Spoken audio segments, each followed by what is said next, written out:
Halo para wibu sejati maupun wibu karbitan di seluruh galaksi Bima Sakti. Kembali lagi bersama saya selaku Ketua Wibu Cabang Laut Kidul. Pada video kali ini saya akan melanjutkan alur cerita manga Kung Fu Boy Legend chapter 7. Bagi kalian yang belum menonton chapter-chapter sebelumnya, bisa dicek di deskripsi atau kepoin aja channelnya. Seperti biasa, sebelum lanjut menonton video ini, pause terlebih dahulu dan siapkan cemilan, minuman, baju hangat, sweater, selimut, dan sarung gajah bengkak agar tidak kedinginan pas nontonnya, karena akhir-akhir ini sudah mulai memasuki musim hujan. Pastikan selalu waspada dan jaga kesehatan supaya tetap fit dan semangat untuk menjalani aktivitas harian Anda. Oke, langsung saja tanpa banyak berbasa-basi yang sebetulnya sudah banyak sekali. Inilah dia Kung Fu Boy Legend chapter 7.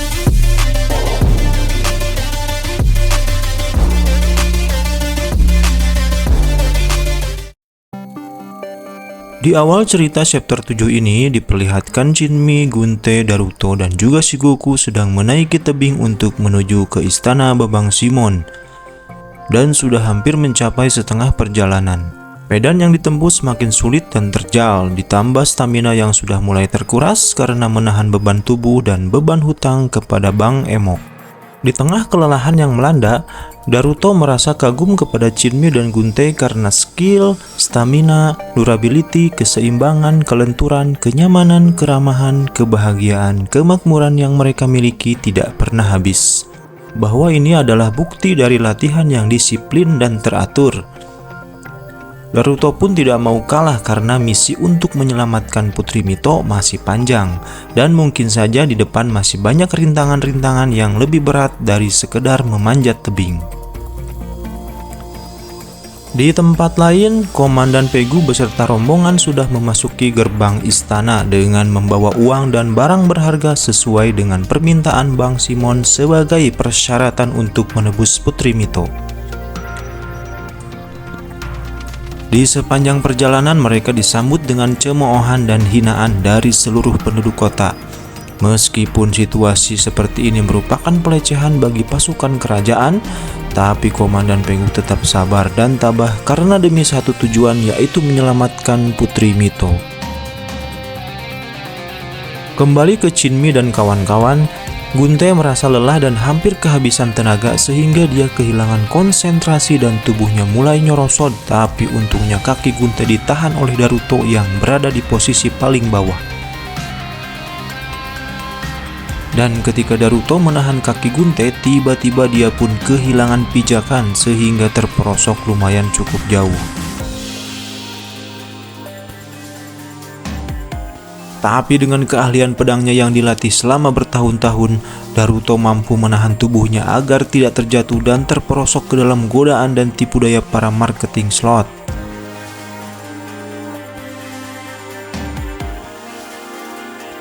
Singkat cerita, mereka pun telah sampai di celah batu yang cukup nyaman untuk dijadikan tempat istirahat. Dan mereka memutuskan untuk berhenti sejenak untuk mengembalikan stamina mereka yang sudah mulai terkuras. Berkat kejadian tadi, Daruto mendapat pujian dari Shinmi, karena dalam situasi sulit pun dia masih bisa bersikap tenang dan melakukan keputusan yang tepat, cerdas, dan cermat. Dan semua itu tidak bisa diraih dengan instan tanpa adanya latihan dan pengalaman.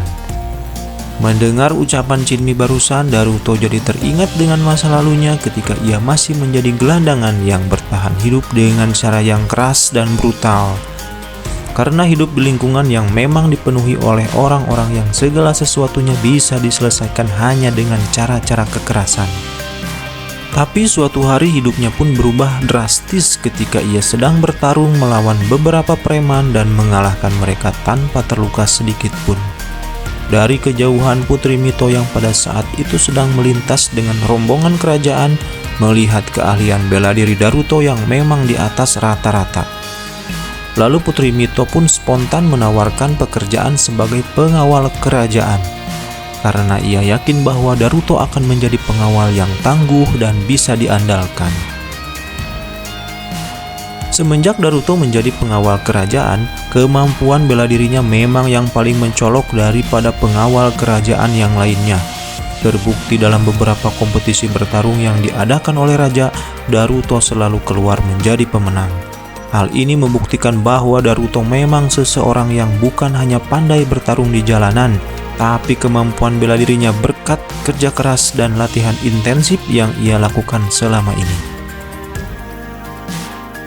Ketika sedang asik-asiknya mengingat masa lalu, tiba-tiba Chinmi pun mengingatkan bahwa jangan terlalu lama beristirahat karena perjalanan masih jauh dan khawatir akan nasib Putri Mito yang sedang disandra.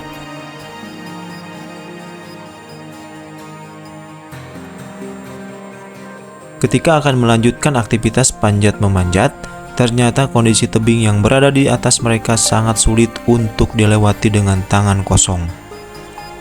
Dan Chinmi pun ingat bahwa Daruto membawa tali tambang. Seketika Chinmi pun mempunyai ide yang sangat brilian untuk melewati bagian tebing yang sulit tersebut. Dengan keahlian tali temalinya yang ia dapat sejak mengikuti kegiatan ekskul pramuka di SD, SMP, dan SMA, Chinmi mengikatkan tambang tersebut ke daerah pinggangnya dan mulai melanjutkan aktivitas panjat memanjat. Dengan kekuatan jari-jarinya yang ia latih di kuil Dairin, Chinmi mampu mengatasi medan terjal dan sulit dengan cukup mudah, meskipun memang sedikit menguras tenaga dan stamina.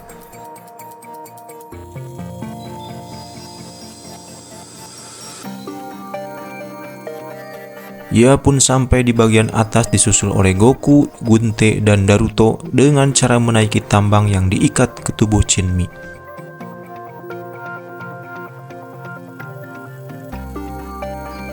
Singkat cerita, mereka pun telah sampai di istana Babang Simon, yang ternyata ketika dilihat dari dekat istana ini memang sangat kokoh layaknya benteng pertahanan kerajaan. Lalu mereka pun melihat rombongan Komandan Pegu yang membawa barang-barang untuk syarat penebusan telah memasuki gerbang istana.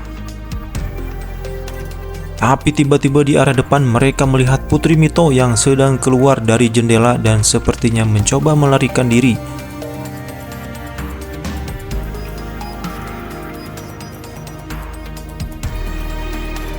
Melihat situasi Putri Mito yang sepertinya sangat berbahaya, lalu mereka pun bergerak cepat menaiki jendela istana yang ada di samping mereka.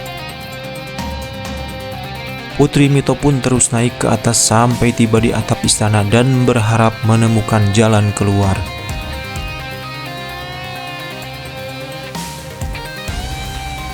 Situasi di dalam istana, Bang Simon mendapat laporan dari anak buahnya bahwa Putri Mito telah melarikan diri lewat jendela kamarnya. Tapi Simon tidak panik sedikit pun karena memang sangat mustahil sekali untuk melarikan diri dari istana ini. Dan jalan keluar satu-satunya hanya ada di bawah, itu pun penuh dengan para penjaga. Simon pun memerintahkan untuk menyerahkan proses pencarian Putri Mito kepada si monyet. Siapakah si monyet ini? Apakah memang monyet betulan atau monyet jadi-jadian? Kita lihat saja nanti. Ketika Putri Mito sedang berkeliling di atap istana untuk mencari jalan keluar, tiba-tiba datanglah si monyet. Dan ternyata memang monyet jadi-jadian. Putri Mito pun semakin panik dan takut. Sejak awal pun Putri Mito memang jijik sama monyet, apalagi ini monyet jadi-jadian. Tapi ketakutan Putri Mito sedikit teralihkan dengan kedatangan monyet betulan, yaitu si Goku. Meluncur dari bawah istana dan siap bertarung dengan monyet jadi-jadian. Putri Mito pun kaget karena tiba-tiba muncul monyet yang pernah ia temui ketika tersesat untuk kembali ke tempat penginapan. Kita kembali ke rombongan Komandan Pegu yang sudah memasuki istana. Mereka berjalan di antara para bandit-bandit yang terlihat siap untuk mencabik-cabik dan menerkam layaknya para serigala yang siap memangsa kawanan uncal. Di area lorong istana, Chinmi dan kawan-kawan bergegas untuk menyelamatkan Putri Mito. Tapi mereka bertemu dengan para penjaga yang sedang mencari Putri Mito. Dengan wajah polos tanpa dosa, para penjaga malah bertanya kepada mereka, apakah ada yang melihat Putri Mito? Tapi dengan respon yang sangat telat, para penjaga curiga dengan Chinmi dan kawan-kawan. Sebelum para penjaga sadar bahwa mereka adalah penyusup yang akan menyelamatkan Putri Mito, para penjaga pun dihabisi hanya dengan satu pukulan sampai pingsan tidak sadarkan diri. Tapi berkat kejadian tersebut, semakin banyak para penjaga yang datang dari arah lain untuk mengejar mereka. Chinmi dan Kunte pun berpisah dengan Daruto yang pergi mengejar Putri Mito. Masih di area lorong, mereka dihadang oleh para penjaga yang semakin banyak. Karena tidak ada waktu untuk meladeni banyak orang, maka Chinmi pun mengeluarkan salah satu jurus andalannya, yaitu jurus Rawa Rontek. Maksudnya jurus Ichishiken. Jurus ini merupakan jurus totokan yang bisa melumpuhkan syaraf-syaraf vital pada tubuh seseorang.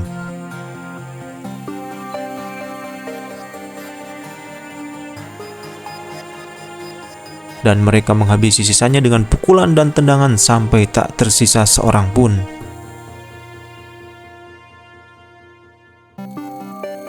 Kembali ke atap istana, si monyet jadi-jadian ternyata mempunyai monyet peliharaan yang bernama Mantohihi. Dan sekarang ada 3 monyet yang siap baku hantam untuk memperebutkan Putri Mito. Sadar akan situasinya berada di antara 3 monyet, Putri Mito memutuskan untuk kabur dengan cara melompat ke bawah istana dan berlari menuju gedung yang berada di bawahnya. Tentu saja si monyet jadi-jadian dan monyet peliharaannya tidak tinggal diam. Mereka mencoba mengejar Putri Mito. Karena kecepatan berlari monyet memang di atas manusia biasa, Putri Mito pun terkejar dan dihadang oleh si Mantohihi.